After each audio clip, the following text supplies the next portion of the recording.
Trace, James has talked about how you guys do a lot better offensively when you get involved running. Do you think that's even more important this year with how good Michigan State's running rush defense has been?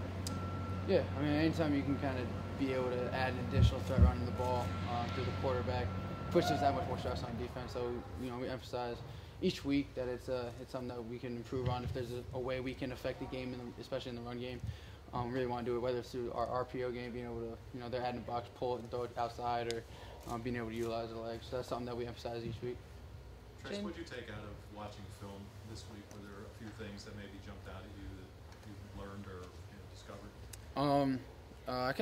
For me, it was that margin of error is so small in games of that magnitude and versus those caliber teams that every play that's out there, you have to take advantage of it. There were a couple plays where we were able to miss a guy downfield or easy pass that you never know what play is going to be the difference. So you just got to treat every play like it's gold, and you got to make every single play you can.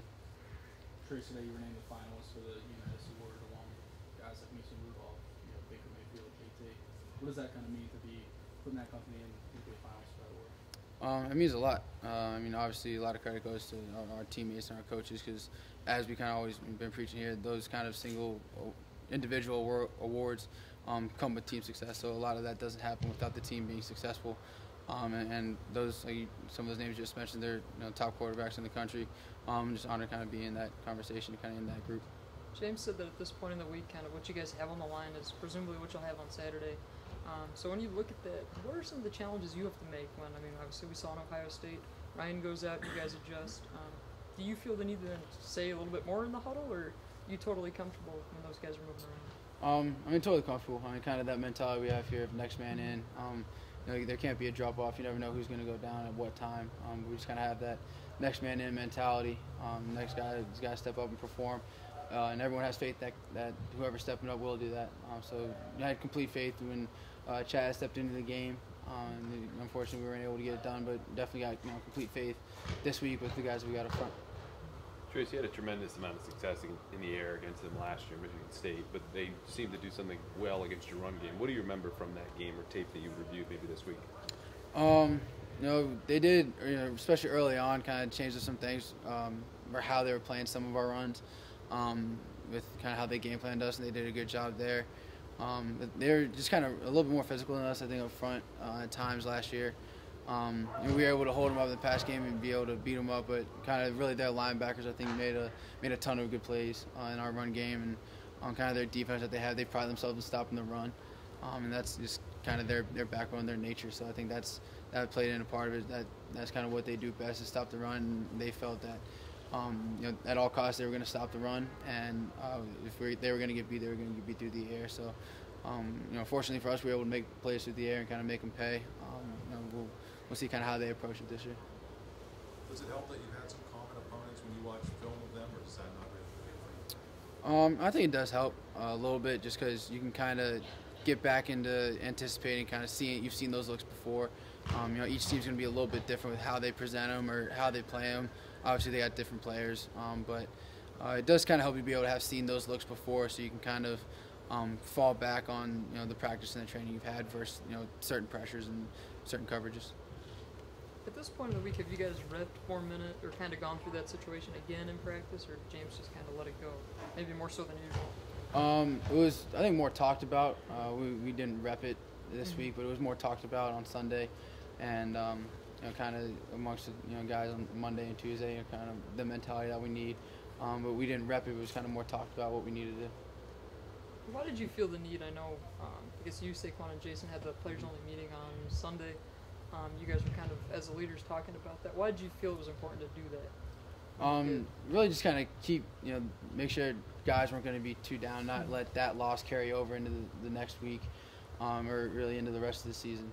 So that was the main goal for us is, get guys moved on from it, make sure that, everyone's on the same page, that, all we can do is control what we can control, be able to come out, work as hard as we can, play as hard as we can on Saturdays, and let the chips fall where they may at this point. And for us, that was kind of the main goal, is that there's no reason for us to sit here and say, there's not necessarily a point for us to be doing what we're doing just because we got one loss.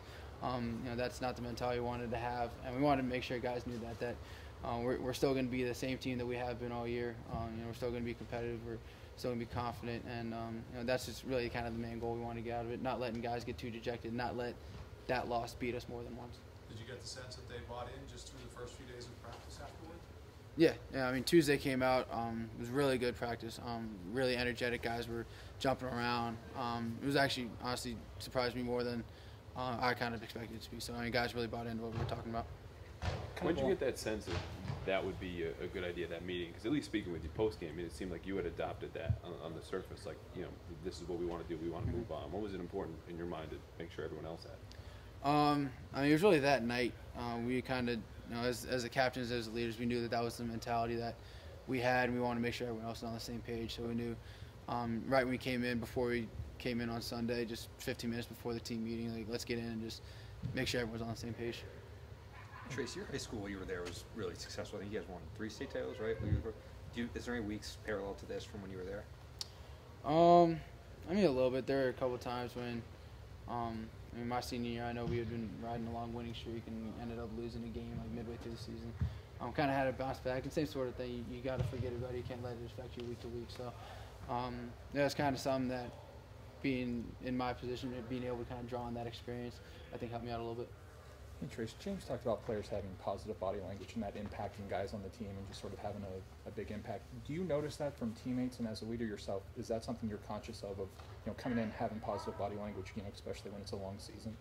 Yeah, I mean, definitely. I mean, for us, one of our our main core values is positive attitude, and just having a positive attitude can affect how you come in and your work ethic and kind of your mentality towards practice and towards watching film and towards preparing.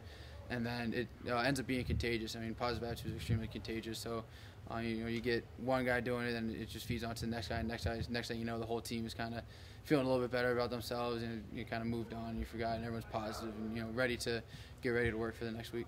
Trace, where were you when the rankings came out last night? When did you first learn that you guys have been named number 7? We were at practice when everything initially came out. Once we walked in the locker room, kind of the TVs were on, and they had ESPN on, and that's kind of when everyone was able to kind of see where everything had played out. I mean, kind of for us, from our perspective, kind of where I expected, even maybe a little bit ahead, kind of with some of the other teams that are undefeated, and us having one loss. So, I mean, definitely, with the one loss team, happy where we're at. Was that a general feeling across the locker room, just a little bit better than expected, almost? I mean, kind of right around there. I mean, for us, we felt we'd had a 1-point loss to the number 6 team in the country on the road, so to an extremely talented Ohio State team. So we didn't think we would end up dropping too far. Right. But I mean, definitely, obviously for us, it's not where we want to be. We want to be in that top 4. So not to say we're happy with it. We know that we got our work cut out for us now. But I mean, for where we're at after one loss, I mean, we'll take it. Trace, you've had former teammates, Penn State alumni on social media, maybe in your phone after some of these big wins. But after a pretty devastating loss, do you hear back from anyone you played with in the past or someone representative of this program? Yeah, I heard back from a couple of guys. I know, off the top of my head, Lee Rubin was a guy that reached out to a couple of us. He reached out to, I think it was like me, Jason, Saquon, Marcus, and there were a couple other guys before the game, just saying he was going to be out there. And then after the game, he reached out to us again and said, couldn't be more proud of how you guys represented the program and Penn State in general. And there were a couple other guys that reached out to me, guys that I've kind of known growing up that used to go here, and kind of as I was growing up and playing football, kind of crossed paths with them and knew them. So kind of got a couple text messages here and there, just keep your head up, and that's kind of the message they were all saying, proud of you guys, just keep your head up, keep grinding. When you look at all the points and yards that this offense puts up, is there still a level of success that this offense can reach this season, or how close are you to peaking? It's hard to say how close you are to peaking, but I mean, for us, we definitely feel like there's room for improvement each and every week. I mean, even games that we win, Coach Moore says, well, what you wouldn't accept in defeat, you can't accept in victory. So we're always looking for ways that we can improve, whether it's just a little detail, a single step here, finishing a throw, or how you can set up a route or finishing a run a little bit better. I mean, there's always going to be plays throughout a game and throughout a practice that you can get better on. So we're always looking to improve. It's hard to say exactly where we're at as far as a peak, but definitely looking to improve every day. Trace, after the Rose Bowl, I remember a lot of the guys talking about it being a chip on their shoulder, that taste in your mouth is going to motivate you. When you're in season and there's a big game like that, is the motivation come in that bad taste in your mouth during the preparation the week of, or are you guys going to hold that in for the rest of the season, do you think? I think you can kind of do it both ways. That definitely that the week of when it's as fresh as it is, I think it might be a little bit more. But as you kind of progress through the season, you still remember what that feels like. So, and it doesn't just go away just because you kind of were able to get through to another game and move on. I think that'll always be there, and I would anticipate that that'll be a motivation for us throughout the rest of the year.